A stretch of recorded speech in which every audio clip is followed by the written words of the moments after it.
ನಮಸ್ಕಾರ ಸ್ನೇಹಿತರೆ, ನಿಮಗೊಂದು ಐಡಿಯಾ ಬರುತ್ತೆ. ಇವತ್ತು ಕರೆಕ್ಟಾಗಿ 1 ವರ್ಷ ಬಿಟ್ಟು ಒಂದು 50,000 ರೂಪಾಯಿದು ಒಂದು ಒಳ್ಳೆ ಫೋನ್ ತಗೋಬೇಕು ಅಂತ ಅಂದ್ಕೊಳ್ತೀರಾ ಅಂತ ಇಟ್ಕೊಳ್ಳೋಣ. ಆಗ ನಿಮ್ಮ ಮುಂದೆ 2 ಆಪ್ಷನ್ ಬರುತ್ತೆ. ಆಪ್ಷನ್ ನಂಬರ್ 1, ತಿಂಗಳ ಕಡೆಯಲ್ಲಿ ಖರ್ಚೆಲ್ಲ ಹೋಗಿ ಎಷ್ಟು ಹಣ ಉಳಿಯುತ್ತೋ ಅದನ್ನು ಸೇವ್ ಮಾಡ್ತೀನಿ ಅನ್ನೋದು. ಆಪ್ಷನ್ ನಂಬರ್ 2, ಇಲ್ಲ ಹಾಗೆಲ್ಲ ಮಾಡಲ್ಲ, ಫೋನ್ ತಗೊಳ್ಳೋ ಆ ಗೋಲ್ಗೆ ತಿಂಗಳ ಆರಂಭದಲ್ಲೇ ಕಂಪಲ್ಸರಿಯಾಗಿ 5,000 ರೂಪಾಯಿನ ಎತ್ತಿಡ್ತೀನಿ ಅನ್ನೋದು. ಗೊತ್ತು, ಕೆಲವರು ಇದೆ ಯಾವುದೂ ಮಾಡೋದಿಲ್ಲ, ನಾನು EMI ತೊಗೊಂಡ್ಬಿಡ್ತೀನಿ ಅಂತೇಳಿ ಸಾಲ ಮಾಡಿ ತೊಗೊಂಡ್ಬಿಡ್ತಾರೆ. ಬಟ್ ಇಲ್ಲ, ಸ್ವಲ್ಪ ಡಿಸಿಪ್ಲಿನ್ ಇದೆ ಅಂತ ಅಂದ್ಕೊಳ್ಳೋಣ. ಫೋನ್ ಥರದ ಗ್ಯಾಜೆಟ್ಗೆಲ್ಲ ನಾನು ಸಾಲ ಮಾಡಲ್ಲ, ನಾನು ನನ್ನ ದುಡ್ಡಲ್ಲೇ ತಗೊಳ್ತೀನಿ ಅಂತ ಯಾರಾದರೂ ಪ್ಲ್ಯಾನ್ ಮಾಡಿದ್ರೆ 2 ಆಪ್ಷನ್ ಇರುತ್ತಲ್ವಾ. ಈಗ ಹೇಳಿ, ನಾವೀಗ ಪಟ್ಟಿ ಮಾಡಿರೋ 2 ಆಪ್ಷನ್ನಲ್ಲೇ ಫೋನ್ ತಗೊಳ್ಳೋಕ್ಕೆ ಯಾವ ಆಪ್ಷನ್ ವರ್ಕ್ ಆಗುತ್ತೆ? ತಿಂಗಳೆಲ್ಲ ಖರ್ಚು ಮಾಡಿ ಉಳಿದಿರೋ ದುಡ್ಡನ್ನು ಸೇವ್ ಮಾಡ್ತಾ ಬಂದರೆ ಚಾನ್ಸಸ್ ಜಾಸ್ತಿ ಇರುತ್ತಾ, ಅಥವಾ ಇಲ್ಲ ನನಗೆ ಇಯರ್ ಎಂಡಲ್ಲಿ 50,000 ಬೇಕೇ ಬೇಕು ಅಂಥೇಳಿ ತಿಂಗಳಿಗೆ 5,000 ರೂಪಾಯಿನ ನಾನು ಫಸ್ಟ್ ಎತ್ತಿಟ್ಬಿಟ್ಟು ಆಮೇಲೆ ಉಳಿದಿದ್ರಲ್ಲಿ ಖರ್ಚು ಮಾಡ್ತೀನಿ ಅಂತ ಹೇಳೋರಿಗೆ ಗುರಿ ಗ್ಯಾರಂಟಿಯಾಗಿ ಈಡೇರುತ್ತಾ? ಯಾರು ಫಸ್ಟ್ ಗೋಲನ್ನು ಟಚ್ ಮಾಡ್ತಾರೆ? 2ನೇ ಆಪ್ಷನ್ನೇ. ಯಾಕಂದರೆ ಯಾವತ್ತೂ ಉಳಿದಿದ್ದನ್ನು ಸೇವ್ ಮಾಡ್ತೀನಿ ಅನ್ನೋದು ವರ್ಕ್ ಆಗೋದು ಬಹಳ ಬಹಳ ಕಮ್ಮಿ. ಯಾಕಂದರೆ ಉಳಿಯಲ್ಲ, ಖರ್ಚುಗಳಿಗೆ ದಾರಿ 106 ಸಿಗುತ್ತೆ. ನಿಮ್ಮ ಮುಂದೆ ಒಂದು ಫಿಕ್ಸ್ಡ್ ಗುರಿ, ಒಂದು ಫಿಕ್ಸ್ಡ್ ಟೈಮ್ ಲೈನ್ ಹಾಗೂ ತಿಂಗಳ ಕಮಿಟ್ಮೆಂಟ್ ಇದ್ದಾಗ ಮಾತ್ರ ಹಣ ಉಳಿಸೋಕೆ ಸಾಧ್ಯ. ನಾವು ಒಂದು 50,000 ರೂಪಾಯಿ ಫೋನ್ ಒಂದು ಎಕ್ಸಾಂಪಲಿಗೆ ಹೇಳಿದ್ವಿ.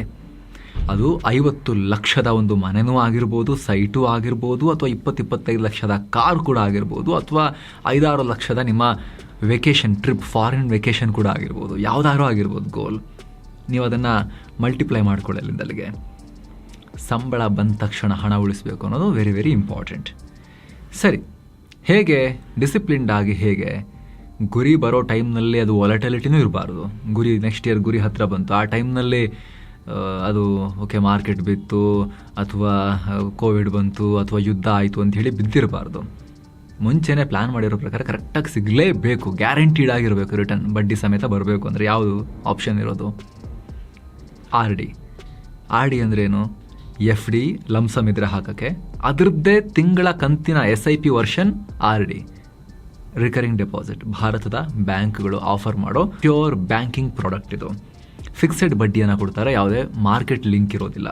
ಮಾರ್ಕೆಟ್ ಏಳಲಿ ಬೀಳಲಿ, ಕೋವಿಡ್ ಬರಲಿ ಹೋಗಲಿ, ಸರ್ಕಾರ ಚೇಂಜ್ ಆಗಲಿ, ಯುದ್ಧ ಆಗಲಿ, ಏನು ಇದಕ್ಕೆ ಪರಿಣಾಮ ಬೀರಲ್ಲ ಇದು. ಯಾಕಂದರೆ ಇದು ಯಾವುದೇ ಮಾರ್ಕೆಟಿಗೆ ಸಂಬಂಧಪಟ್ಟಿರೋ ವಾಲಟೈಲ್ ಪ್ರಾಡಕ್ಟ್ ಅಲ್ಲ. ಬ್ಯಾಂಕ್ಗಳು ಫಿಕ್ಸೆಡ್ ಬಡ್ಡಿಗೆ ಆಫರ್ ಮಾಡೋ ಗ್ಯಾರಂಟಿಡ್ ರಿಟರ್ನ್ ಪ್ರಾಡಕ್ಟ್ಸ್ ಇವು, RD ಮತ್ತು FD. ತುಂಬ ಜನಕ್ಕೆ FD ಕೇಳಿರ್ತಾರೆ, ಲಂಸಮ್ ಅಮೌಂಟ್ ಇದ್ದಾಗ ಇಡೋದು ಅಂತ ಗೊತ್ತಿರುತ್ತೆ. ಆದರೆ RDಯ ಪವರ್ ತುಂಬ ಜನ ಗೊತ್ತಿರೋದಿಲ್ಲ. ಕೆಲವರು ತುಂಬ ಮಿಸ್ಟೇಕ್ಸ್ ಕೂಡ ಮಾಡ್ತಾರೆ RDಯನ್ನು ಮಾಡೋ ಟೈಮ್ನಲ್ಲಿ. ಅದನ್ನೇ ಇವತ್ತಿನ ವಿಡಿಯೋದಲ್ಲಿ ನಾವು ಅರ್ಥ ಮಾಡ್ಕೊಳ್ತಾ ಹೋಗೋಣ. ಶಾರ್ಟ್ ಆ್ಯಂಡ್ ಮೀಡಿಯಮ್ ಟರ್ಮ್ನ, ಲಾಂಗ್ ಟರ್ಮ್ 5-10 ವರ್ಷದ ನಾವು ಹೇಳ್ತಿಲ್ಲ, ಶಾರ್ಟ್ ಆ್ಯಂಡ್ ಮೀಡಿಯಮ್ ಟರ್ಮ್ನ ಗೋಲ್ಗಳ ಬಗ್ಗೆ ಹೇಳ್ತಾ ಇದ್ದೀವಿ. ಯಾಕಂದರೆ ಲಾಂಗ್ ಟರ್ಮ್ನಲ್ಲಿ ಹಿಸ್ಟಾರಿಕಲಿ ಭಾರತದ ಮಾರ್ಕೆಟ್ ಬೆಟರೇ ಪರ್ಫಾರ್ಮ್ ಮಾಡಿರೋದ್ರಿಂದ ನಾವು ಅಲ್ಲಿಗೆ ಹೋಗ್ತಾ ಇಲ್ಲ. ಮೀಡಿಯಮ್ ಆ್ಯಂಡ್ ಶಾರ್ಟ್ ಟರ್ಮ್ನಲ್ಲಿ ಎಲ್ಲ ಆರ್ಥಿಕ ತಜ್ಞರು, ಹಣಕಾಸು ತಜ್ಞರು ಕೂಡ ರಿಸ್ಕ್ ಫ್ರೀ ಆಗಿಯೇ ಇರಬೇಕು ನಿಮ್ಮ ಉಳಿತಾಯ ಅಂತ ಸಜೆಸ್ಟ್ ಮಾಡೋದ್ರಿಂದ ನಾವು ಶಾರ್ಟ್ ಆ್ಯಂಡ್ ಮೀಡಿಯಮ್ ಡ್ಯೂರೇಷನ್ ಬಗ್ಗೆ ಫೋಕಸ್ ಮಾಡೋಣ. ಶಾರ್ಟ್ ಆ್ಯಂಡ್ ಮೀಡಿಯಮ್ ಡ್ಯೂರೇಷನ್ ಗೋಲ್ಗಳನ್ನು ರೀಚ್ ಆಗೋಕ್ಕೆ RD ಯಾಕೆ ಉತ್ತಮ, ಇಲ್ಲಿ ಯಾವ ತಪ್ಪುಗಳನ್ನು ಮಾಡಬಾರ್ದು ಅಂತ ಡೀಟೇಲ್ ಆಗಿ ನೋಡ್ತಾ ಹೋಗೋಣ. ಇಲ್ಲಿ ಕೇಳ್ಬೋದು, ತಿಂಗಳು 5,000 ರೂಪಾಯಿನ ನಾನು ಉಳಿಸ್ತೀನಿ, ಸೇವಿಂಗ್ಸ್ ಅಕೌಂಟಲ್ಲಿ ಇಟ್ಕೊತೀನಿ, ಸ್ಯಾಲ್ರಿ ಬರೋ ಅಕೌಂಟಲ್ಲೇ, RD ಯಾಕೆ ಅಂತ ಕೇಳ್ಬೋದು. ಇಟ್ಕೋಬೋದು, ಆದರೆ ನಿಮ್ಮ ದುಡ್ಡು ನೀವು ಕಳ್ಕೊಳ್ತಾ ಹೋಗ್ತೀರಿ. ಹೇಗೆ ಅನ್ನೋದನ್ನು ಎಕ್ಸ್ಪ್ಲೇನ್ ಮಾಡ್ತೀವಿ. ಮೊದಲನೇದಾಗಿ ಲಿಕ್ವಿಡಿಟಿ. ಸೇವಿಂಗ್ಸ್ ಅಕೌಂಟ್ ಇರೋದು ನಿಮ್ಮ ದಿನನಿತ್ಯದ ವಹಿವಾಟಿಗೆ. ಅದರಲ್ಲಿ ಹಣ ಇದ್ದರೆ ಅದನ್ನು ಖರ್ಚು ಮಾಡೋದು ಬಹಳ ಈಸಿ. ಸ್ಕ್ಯಾನ್ ಮಾಡಿದ್ರೆ ಆಯಿತು, ಡೆಬಿಟ್ ಕಾರ್ಡ್ ಉಜ್ಜಿದ್ರೆ ಆಯಿತು, ಆನ್ಲೈನ್ ಶಾಪಿಂಗ್ ಮಾಡಿದ್ರೆ ಆಯಿತು, ಕಿತ್ಕೊಂಡು ಹೋಗ್ತಿರುತ್ತೆ. ತಿಂಗಳ ಕಡೆಯಲ್ಲಿ ನೋಡಿದ್ರೆ ನನ್ನ ಸೇವಿಂಗ್ಸ್ ಎಲ್ಲಿ ಹೋಯಿತು ಅಂತ ತಲೆ ಕೆಡಿಸ್ಕೋಬೇಕಾಗತ್ತೆ. ಡಿಸಿಪ್ಲಿನ್ ಬ್ರೇಕ್ ಆಗಬಾರ್ದು ಅಂದರೆ RD ಇಂಪಾರ್ಟೆಂಟ್. ಇನ್ನು ಇನ್ಫ್ಲೇಷನ್. ಸೇವಿಂಗ್ಸ್ ಅಕೌಂಟ್ನಲ್ಲಿ ಸರಾಸರಿ ಬಡ್ಡಿ ದರ 2-3% ಇರುತ್ತೆ. ಆದರೆ ಭಾರತದಲ್ಲಿ ಪ್ರಸ್ತುತ ಹಣದುಬ್ಬರ ಇನ್ಫ್ಲೇಷನ್ 4.25% ಆಸುಪಾಸಲ್ಲಿದೆ. ಅಂದರೆ ಅರ್ಥ ಏನು? ಸೇವಿಂಗ್ಸ್ ಅಕೌಂಟ್ನಲ್ಲಿ ದುಡ್ಡಿಟ್ಟರೆ ಪ್ರತಿ ವರ್ಷ ವ್ಯಾಲ್ಯೂ ಡೌನ್ ಆಗ್ತಾ ಹೋಗ್ತಿರುತ್ತೆ. ದುಡ್ಡಿನ ಪರ್ಚೇಸಿಂಗ್ ಪವರ್ ಕಿತ್ಕೊಂಡು ಹೋಗ್ತಾ ಇರುತ್ತೆ, ಅಷ್ಟು ಬೆಳೆದಿರೋದಿಲ್ಲ. ಅದು ಹಣದುಬ್ಬರ ಬೆಲೆ ಏರಿಕೆಯನ್ನು ಬೀಟ್ ಮಾಡೋಷ್ಟು ಗ್ರೋತ್ ಇಲ್ಲಿ ಸಿಕ್ಕಿರೋದಿಲ್ಲ ಸೇವಿಂಗ್ಸ್ ಅಕೌಂಟಲ್ಲಿ. ಇನ್ನೂ ಕೆಲವರು ಏನು ಮಾಡ್ತಾರೆ, 2 ವರ್ಷದಲ್ಲಿ 2 ಲಕ್ಷ ಬೇಕು ಅಂತ ಅವ್ರಿಗೊಂದು ಏನೋ ಖರ್ಚು ಬಂದಿರುತ್ತೆ 2 ಇಯರ್ಸ್ ಬಿಟ್ಟು, ಇವಾಗಲೇ ನಾನು ಸ್ಟಾಕ್ ಮಾರ್ಕೆಟಲ್ಲಿ ಹಾಕ್ತಾ ಹೋಗ್ತೀನಿ ಅಂತ ಹಾಕಿರ್ತಾರೆ. ಅಷ್ಟು ರಿಟರ್ನ್ಸ್ ಬಂತಂತೆ, ಇಷ್ಟು ಬಂತಂತೆ ಅಂತೆಲ್ಲ ಯೋಚನೆ ಮಾಡಿ ಹಾಕ್ತಾರೆ.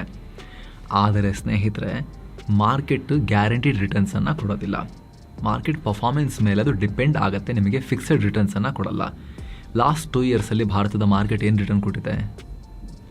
ನೀವೇ ನೋಡ್ತಾ ಇದ್ದೀರಿ ಸ್ಕ್ರೀನ್ ಮೇಲೆ ಲಾಸ್ಟ್ 2 ಇಯರ್ಸಲ್ಲಿ ಏನು ರಿಟರ್ನ್ ಕೊಟ್ಟಿದೆ ಅಂತೇಳಿ. ಏನು ರಿಟರ್ನ್ಸ್ ಇಲ್ಲ. ಅದರಲ್ಲೂ ಇಂಡಿವಿಜುವಲ್ ಸ್ಟಾಕ್ಸ್ ತೆಗೆದುಬಿಟ್ರೆ ನೀವು ಒಂದು ಕಾಲದಲ್ಲಿ ನಮ್ಮ ಚಿನ್ನದ ಮೊಟ್ಟೆ ಇಡೋ ಕೋಳಿಗಳಾಗಿದ್ದಂಥ HDFC ಬ್ಯಾಂಕು, ಇನ್ನು ಕೆಲವು ಪ್ರೈವೇಟ್ ಸೆಕ್ಟರ್ ಬ್ಯಾಂಕುಗಳು, ಕೆಲವು ಟಾಪ್ ಕಂಪನಿಗಳು 5 ವರ್ಷದ ಹಳೆ ಪ್ರೈಸ್ನಲ್ಲಿದ್ದಾವೆ. 5 ಇಯರ್ಸಿಂದ ರಿಟರ್ನ್ಸೇ ಇಲ್ಲ. IT ಸೆಕ್ಟರ್ ಅಂತೂ 5 ವರ್ಷ ಹಳೆಯ, ಈಗ IT ಇದು ನೀವು ಇಂಡೆಕ್ಸ್ ತೆಗೆದುಬಿಟ್ರೆ 5 ಇಯರ್ಸ್ ಹಿಂದಿನ ಪ್ರೈಸ್ ಲೆವೆಲ್ಸ್ನಲ್ಲಿದ್ದಾವೆ. ಹಾಗಂತ ಕೆಲವು ಚೆನ್ನಾಗೂ ಪರ್ಫಾರ್ಮ್ ಮಾಡಿ ಡಬಲ್ ತ್ರಿಬಲ್ ಕೂಡ ಆಗಿದ್ದಾವೆ. ಅದರ ಅರ್ಥ ಏನು? ಸ್ಟಾಕ್ ಮಾರ್ಕೆಟ್ ಫಿಕ್ಸೆಡ್ ರಿಟರ್ನ್ ಕೊಡಲ್ಲ. ಆಯಾ ಕಂಪನಿ, ದೇಶದ ಆರ್ಥಿಕತೆ ಎಲ್ಲದರ ಪರ್ಫಾರ್ಮೆನ್ಸ್ ಆಧಾರದ ಮೇಲೆ ಬೆಲೆ ಮೇಲೆ ಕೆಳಗೆ ತುಂಬ ವ್ಯತ್ಯಾಸ ಆಗ್ಬೋದು ಅಂತ. 5, 10, 20 ವರ್ಷದ ಲಾಂಗ್ ಟರ್ಮ್ ವೆಲ್ತ್ ಕ್ರಿಯೇಟ್ ಮಾಡೋಕ್ಕೆ ಸ್ಟಾಕ್ ಮಾರ್ಕೆಟ್ ಒಳ್ಳೆ ಜಾಗ ಅನ್ನೋದನ್ನು ಎಲ್ಲರೂ ಒಪ್ತಾರೆ. ಆದರೆ ಶಾರ್ಟ್ ಆ್ಯಂಡ್ ಮೀಡಿಯಮ್ ಟರ್ಮ್ಗೆ 1 ರಿಂದ 3 ವರ್ಷದ ಫಿಕ್ಸ್ಡ್ ಟೈಮ್ ಲೈನ್ ಇರೋ, ಆ ಟೈಮಿಗೆ ದುಡ್ಡು ಬೇಕೇ ಬೇಕು, ಗ್ಯಾರಂಟಿಯಾಗಿ ಬೇರೆ ದಾರಿನಿಲ್ಲ, ನನಗೆ ಆ ದುಡ್ಡು ಬೇಕೇ ಬೇಕು, ಬಿದ್ದಿರಬಾರ್ದು, ಅದು ಫಿಕ್ಸೆಡ್ ರಿಟರ್ನ್ಸ್ನೊಂದಿಗೆ ಸಿಗಬೇಕು ಅನ್ನೋದಕ್ಕೆ ಯಾವತ್ತಿದ್ರೂ ಕೂಡ ಫಿಕ್ಸೆಡ್ ಇನ್ಕಮ್ ಇನ್ಸ್ಟ್ರೂಮೆಂಟ್ಸೇ ಬೆಸ್ಟ್ ಅಂತ ಹೇಳಿ ಪ್ರತಿಯೊಬ್ಬ ಹಣಕಾಸು ತಜ್ಞರು ಕೂಡ ನಿಮಗೆ ಎಚ್ಚರಿಕೆಯನ್ನು ಕೊಡ್ತಾರೆ. ಯಾಕೆ ಅಂತ ಹೇಳಿದ್ರೆ, ಶಾರ್ಟ್ ಪೀರಿಯಡ್ನಲ್ಲಿ ಫಿಕ್ಸೆಡ್ ಗೋಲ್ಗಳಿಗೆ ಕ್ಯಾಪಿಟಲ್ ಪ್ರೊಟೆಕ್ಷನ್ ತುಂಬ ಮುಖ್ಯ ಮತ್ತು ಪ್ರಿಡಿಕ್ಟಬಲ್ ರಿಸಲ್ಟ್ ತುಂಬ ಮುಖ್ಯ. RD ಅಂತಹ ಫಿಕ್ಸೆಡ್ ರಿಟರ್ನ್ಸ್ ಕೊಡುವ ಆಯ್ಕೆಗಳು ಮುಖ್ಯ ಆಗ್ತಾವಿಲ್ಲಿ. ಸೊ ತಿಂಗಳ ಸಂಬಳ ಬರುವ ಒಂದು ನಿರ್ದಿಷ್ಟ ಗುರಿ ಇರೋ ಯಾರೇ ಆದರೂ ಕೂಡ ಅದನ್ನು ಯೂಸ್ ಮಾಡ್ಕೋಬೋದು. ಇದನ್ನು ಗೋಲ್ ಬೇಸ್ಡ್ ಸೇವಿಂಗ್ಸ್ ಅಂತ ಕರಿಬೋದು ಫಿನಾನ್ಷಿಯಲ್ ಭಾಷೆಯಲ್ಲಿ. ಉದಾಹರಣೆಗೆ, ಕಾರ್ ಡೌನ್ ಪೇಮೆಂಟ್ ಪ್ಲಾನ್ ಮಾಡೋರಿಗೆ ಕಡೆ ಗಳಿಗೆಯಲ್ಲಿ ಇನ್ನೊಂದಷ್ಟು ಸಾಲ ಮಾಡ್ಕೊಳ್ಳೋ ಬದಲು ತಿಂಗಳ ಲೆಕ್ಕದಲ್ಲೇ ಸೇವ್ ಮಾಡ್ಬೋದು. ಮದುವೆ ಖರ್ಚಿಗೆ ಪ್ಲಾನ್ ಮಾಡೋರಿಗೆ ಲಕ್ಷ ಖರ್ಚಲ್ವಾ, ಈಗಿನಿಂದಲೇ ಡೆಡಿಕೇಟೆಡ್ ಅದಕ್ಕೊಂದು ಸಪರೇಟ್ ಮದುವೆದಂತಲೇ ಒಂದು ಪ್ರತ್ಯೇಕ RDಯನ್ನು ಮೇಂಟೈನ್ ಮಾಡ್ಬೋದು. ವೆಕೇಷನ್ ಪ್ಲಾನ್ ಮಾಡೋಕ್ಕೆ ಅದಕ್ಕೊಂದು ಪ್ರತ್ಯೇಕ RDಯನ್ನು ಮೇಂಟೈನ್ ಮಾಡ್ಬೋದು. ಗ್ಯಾಜೆಟ್ ಅಪ್ಗ್ರೇಡ್ ಮಾಡೋರು ಬರೋ ದುಡ್ಡನ್ನೆಲ್ಲ ಗ್ಯಾಜೆಟ್ ಅಂತ ಸುರಿಯೋದ್ರ ಬದಲಿಗೆ ಅದಕ್ಕೊಂದು ಪ್ರತ್ಯೇಕ RDಯನ್ನು ಸಪ್ರೇಟ್ ಅದಕ್ಕೊಂದು ಕ್ರಿಯೇಟ್ ಮಾಡಿಟ್ಟು ಅದಕ್ಕೆ ಸಪ್ರೇಟಾಗಿ ದುಡ್ಡು ಹಾಕ್ತಾ ಹೋದರೆ ಅದರೊಳಷ್ಟು ದುಡ್ಡು ಆಮೇಲೆ ಅಪ್ಗ್ರೇಡೇಷನ್ ಬಗ್ಗೆ ಅವರು ಥಿಂಕ್ ಮಾಡ್ಬೋದು. ಇದನ್ನೊಂದು ಗ್ಯಾಜೆಟ್ ಫಂಡ್, ಇದನ್ನೊಂದು ಟೂರಿಸಂ ಟ್ರಾವೆಲ್ ಫಂಡ್, ಇದನ್ನೊಂದು ಮದುವೆಗಂತ ಇಟ್ಟಿರೋದು, ಇದನ್ನೊಂದು ಕಾರ್ ಡೌನ್ ಪೇಮೆಂಟಿಗೆ, ಇದನ್ನೊಂದು ಮನೆ ಡೌನ್ ಪೇಮೆಂಟಿಗೆ, ಈ ರೀತಿ ಪ್ರತಿಯೊಂದಕ್ಕೂ ಸಪ್ರೇಟಾಗಿ ಡೆಡಿಕೇಟೆಡ್ ಫಂಡ್ಗಳನ್ನು ಕ್ರಿಯೇಟ್ ಮಾಡಿಕೊಂಡು ಅದರಲ್ಲಿ ದುಡ್ಡಿದ್ರೆ ಮಾತ್ರ ಆ ಪರ್ಟಿಕ್ಯುಲರ್ ಖರ್ಚನ್ನು ಮಾಡಬೇಕು. ಅದು ಡಿಸಿಪ್ಲಿನ ರೂಢಿಸುತ್ತೆ. ಇಲ್ಲ ಅಂದರೆ ಇನ್ಸ್ಟೆಂಟಾಗಿ ಎಲ್ಲ ಖರ್ಚುಗಳನ್ನು ಮಾಡ್ಕೋತೀನಿ ಅಂದರೆ ಕ್ರೆಡಿಟ್ ಕಾರ್ಡ್ ಉಜ್ಜಿ EMI ಮಾಡಿಕೊಂಡು ಸಾಲ ಮಾಡಿಕೊಂಡು EMI ಕಟ್ಟೋದ್ರಲ್ಲೇ ಜೀವನ ಕಳೆದೋಗ್ಬಿಡುತ್ತೆ. ಅದರಲ್ಲೂ ಪರ್ಸ್ನಲ್ ಲೋನ್ ಬಲೆಗಂತೂ ಬಿದ್ದುಬಿಟ್ರಂತೂ 14 ರಿಂದ 18% ಬಡ್ಡಿ ಹಾಕ್ತಾರೆ.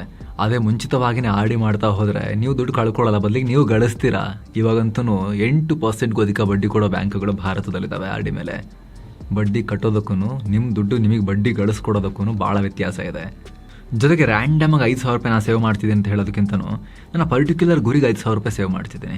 ನಾನು ಟೂರಿಸಂ ಫಂಡಲ್ಲಿ 2,000 ರೂಪಾಯಿ RD ಮಾಡಿದ್ದೀನಿ. ನಾನು ನನ್ನ ಎಮರ್ಜೆನ್ಸಿ ಫಂಡ್ಗೆ, ಅದು ಎಮರ್ಜೆನ್ಸಿ ಮಾತ್ರ ಮುಟ್ಟು ಅದಕ್ಕೊಂದು 5,000 ರೂಪಾಯಿ RD ಮಾಡಿದ್ದೀನಿ. ಹಾಗೂ ನನ್ನ ಗ್ಯಾಜೆಟ್ ಅಪ್ಗ್ರೇಡೇಷನ್ ಫಂಡ್ಗೆ ಅದಕ್ಕೊಂದು 2,000 ರೂಪಾಯಿ RD ಮಾಡಿಟ್ಕೊಂಡಿದ್ದೀನಿ. ಅಥವಾ ನನ್ನ ಟ್ರಾವೆಲ್ ಫಂಡ್ಗೆ ಒಂದು 3,000 ರೂಪಾಯಿ RD ಮಾಡಿಟ್ಕೊಂಡಿದ್ದೀನಿ. ಮದುವೆಗೆ ಒಂದು 4,000 ರೂಪಾಯಿ RD ಮಾಡ್ಕೊಂಡಿದ್ದೀನಿ ಅಂತ ಅದಕ್ಕೆ ಗೋಲ್ ಹೆಸರು ಕೊಟ್ಟು ಇಟ್ಕೊಂಡ್ರೆ ನಾವು ಅದು ಆ ಖರ್ಚಿಗೆ ಮಾತ್ರ ಮುಡ್ತೀವಿ, ಇಲ್ಲಾಂದ್ರೆ ನಾವು ಟಚ್ಚೇ ಮಾಡಲ್ಲ. ಅದು ನಮ್ಮನ್ನು ಸೈಕಲಾಜಿಕಲಿ ಸೆಟ್ ಮಾಡುತ್ತೆ.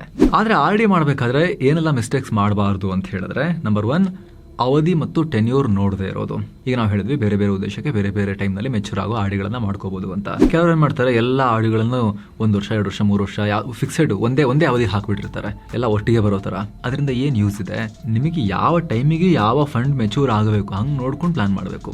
1 ವರ್ಷಕ್ಕೆ ಯಾವುದಾದ್ರು ಒಂದು ಫಂಡ್ ಮೆಚೂರ್ ಆಗಬೇಕಂದ್ರೆ 1 ವರ್ಷ ಡ್ಯೂರೇಷನ್ ತಗೋಬೇಕು. ಸುಮ್ಮನೆ ಅದಕ್ಕೂ 3 ವರ್ಷದ್ದು, 3 ವರ್ಷಕ್ಕೆ ಬೇಕಾಗಿರೋ ಗೋಲ್ದು 3 ವರ್ಷ ಟೆನ್ಯೂರ್ ತಗೊಂಡು 1 ವರ್ಷದಲ್ಲಿ ಬೇಕಾಗಿರೋ ದುಡ್ಡಿಗೂ 3 ವರ್ಷ ಟೆನ್ಯೂರ್ ತಗೊಂಡ್ರೆ 1 ವರ್ಷ ಆದಮೇಲೆ ಸುಮ್ಮನೆ ಅವಧಿಗಿಂತ ಮುಂಚೆ ಬ್ರೇಕ್ ಮಾಡಬೇಕಾಗತ್ತೆ RDನಲ್ವಾ. ಹಂಗೆ ಮಾಡಬಾರ್ದು. ನಿಮ್ಮ ಗುರಿಗಳಿಗೆ ತಕ್ಕಂತೆ ಅವಧಿಯನ್ನು ಸೆಲೆಕ್ಟ್ ಮಾಡ್ಕೋಬೇಕು.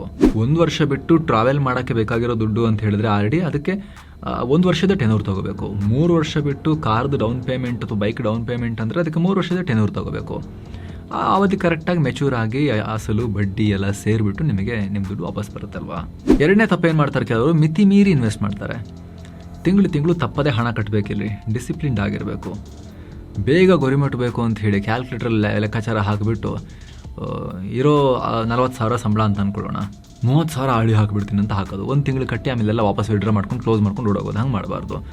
ನಿಜವಾಗ್ಲೂ ಎಷ್ಟು ಎತ್ತಿಡ್ಲಿಕ್ಕೆ ಆಗುತ್ತೆ ಖರ್ಚೆಲ್ಲ ಹೋಗಿ, ನಿಮ್ಮ ಅಗತ್ಯದ ಖರ್ಚುಗಳನ್ನು ಹೊರತುಪಡಿಸಿ ಅಷ್ಟನ್ನು ನೀವು ಉಳಿಸ್ಬೇಕು, RD ಮಾಡಬೇಕು. ಸುಮ್ಮನೆ ಓವರ್ ಕಮಿಟ್ ಆಗಿಲ್ಲ, ಅಷ್ಟಿಗೆ ಅಷ್ಟು ಮಾಡೋಕ್ಕಾಗಿಲ್ಲ ಅಂತೇಳಿ ಕ್ಲೋಸ್ ಮಾಡಂಗಿರಬಾರ್ದು. ಮೂರನೇದು, ಅದರ ಅತಿ ದೊಡ್ಡ ತಪ್ಪು ಯಾವ್ದು ಗೊತ್ತಾ? ಬಡ್ಡಿಯನ್ನು ಚೆಕ್ ಮಾಡದೇ ಇರೋದು. ಸ್ಯಾಲ್ರಿ ಅಕೌಂಟ್ ಇದೆ, ಅಲ್ಲೇ ಮಾಡೋಣ, ಮನೆ ಪಕ್ಕದಲ್ಲೇ ಬ್ಯಾಂಕ್ ಇದೆ, ಅಲ್ಲೇ ಮಾಡೋಣ ಅಂತ ಹೇಳಿ RD ಶುರು ಮಾಡಿಬಿಡ್ತಾರೆ. ಆದ್ರೆ ಸ್ನೇಹಿತರೆ, ಭಾರತದಲ್ಲಿ ಇವಾಗ 5-6% ಮಾತ್ರ ಬಡ್ಡಿ ಇರೋದಲ್ಲ. FD RDಗೆ 8.5% ತನಕ ಬಡ್ಡಿ ಕೊಡ್ತಿರೋ ಬ್ಯಾಂಕ್ಗಳಿದಾವೆ. ವಿಡಿಯೋ ಕೆಳಗಡೆ ಡಿಸ್ಕ್ರಿಪ್ಷನ್ ಮತ್ತು ಪಿನ್ ಮಾಡಿರೋ ಕಮೆಂಟ್ನಲ್ಲಿ ಸ್ಟೇಬಲ್ ಮನಿಯ ಲಿಂಕ್ ಇದೆ. ಅದರ ಮೇಲೆ ಕ್ಲಿಕ್ ಮಾಡೋ ಮೂಲಕ ನೀವು ಭಾರತದ 200ಕ್ಕೂ ಅಧಿಕ ಬ್ಯಾಂಕ್ಗಳ ಬಡ್ಡಿಯನ್ನು ಕಂಪೇರ್ ಮಾಡಿ ರೈಟ್ ನಾವು 8.5% ತನಕ ಬಡ್ಡಿ ಕೊಡ್ತಿರೋ ಬ್ಯಾಂಕ್ಗಳು ಕೂಡ ಇದಾವೆ. ನೀವು ಸೆಲೆಕ್ಟ್ ಮಾಡಿಕೊಂಡು RDಯನ್ನು ಬುಕ್ ಮಾಡ್ಕೋಬಹುದು. ಆಸಕ್ತರು ಮಿಸ್ ಇಲ್ಲದೆ ಲಿಂಕ್ ಚೆಕ್ ಮಾಡಿ. ಮನೀಗ ಕಂಟಿನ್ಯೂ ಮಾಡೋಣ ಸ್ನೇಹಿತರೆ. 4ನೇ ವಿಚಾರ ಏನು ಗೊತ್ತಾ? ತುಂಬಾ ಜನಕ್ಕೆ ಡೆಪಾಸಿಟ್ ಇನ್ಶೂರೆನ್ಸ್ ಬಗ್ಗೆ ಗೊತ್ತೇ ಇಲ್ಲ. ಇಲ್ಲಿ ತಿಳಿಲೇಬೇಕಾಗಿರೋ ಪ್ರಮುಖ ವಿಚಾರ ಇದೆ. RD ಕೂಡ ಒಂದು ಬ್ಯಾಂಕ್ ಡೆಪಾಸಿಟ್. RBI ಕೆಳಗಡೆ ಕೆಲಸ ಮಾಡ್ತಿರೋ ಬ್ಯಾಂಕ್ಗಳು, ಸ್ಮಾಲ್ ಫಿನಾನ್ಸ್ ಬ್ಯಾಂಕ್ಗಳು ಕೂಡ ಪ್ಯೂರ್ ಬ್ಯಾಂಕಿಂಗ್ ಪ್ರಾಡಕ್ಟ್ ಇದು. FD ತರ, ಸೇವಿಂಗ್ಸ್ ಅಕೌಂಟ್ ತರ ಇದಕ್ಕೂ ಕೂಡ RBI ನ ಪ್ರೊಟೆಕ್ಷನ್ ಇದೆ DICGC ಮೂಲಕ. ಬ್ಯಾಂಕ್ಗಳು, ಸ್ಮಾಲ್ ಫಿನಾನ್ಸ್ ಬ್ಯಾಂಕ್ಗಳಲ್ಲಿ ನೀವಿಡೋ ಡೆಪಾಸಿಟ್ಗಳಿಗೆ ಎಲ್ಲವಕ್ಕೂ ಕೂಡ RBI ನ ಅಂಗಸಂಸ್ಥೆಯಾದ DICGC ಕಡೆಯಿಂದ ಅಪ್ ಟು 5 ಲಕ್ಷ ರೂಪಾಯಿವರೆಗೂ ಕೂಡ ಪಕ್ಕಾ ಪ್ರೊಟೆಕ್ಷನ್ ಇರುತ್ತೆ ಅವ್ರದ್ದು. ನೆನಪಿರಲಿ, ಇದು ಭಾರತ ಸರ್ಕಾರ ಜಾರಿಗೆ ತಂದಿರೋ ರೂಲ್ಸ್. ಇದು ಬ್ಯಾಂಕೇ ಇನ್ ಕೇಸ್ ಯಾವತ್ತಾದ್ರೂ ಬಂದಾದ್ರೂ ಕೂಡ ಆ ದುಡ್ಡನ್ನು ಕೊಡಬೇಕಾಗಿರೋ ಜವಾಬ್ದಾರಿ RBI ನ ಅಧೀನ ಸಂಸ್ಥೆ ಆಗಿರೋ DICGC ಇದು. ಅದಕ್ಕೆ ಸಪರೇಟ್ ಆಗಿ ಇನ್ನೊಂದೇನೋ ಒಂದು ಇನ್ಶೂರೆನ್ಸ್ ತಗೋಬೇಕು, ಅಪ್ಲೈ ಮಾಡಬೇಕು, ಏನೂ ಇಲ್ಲ.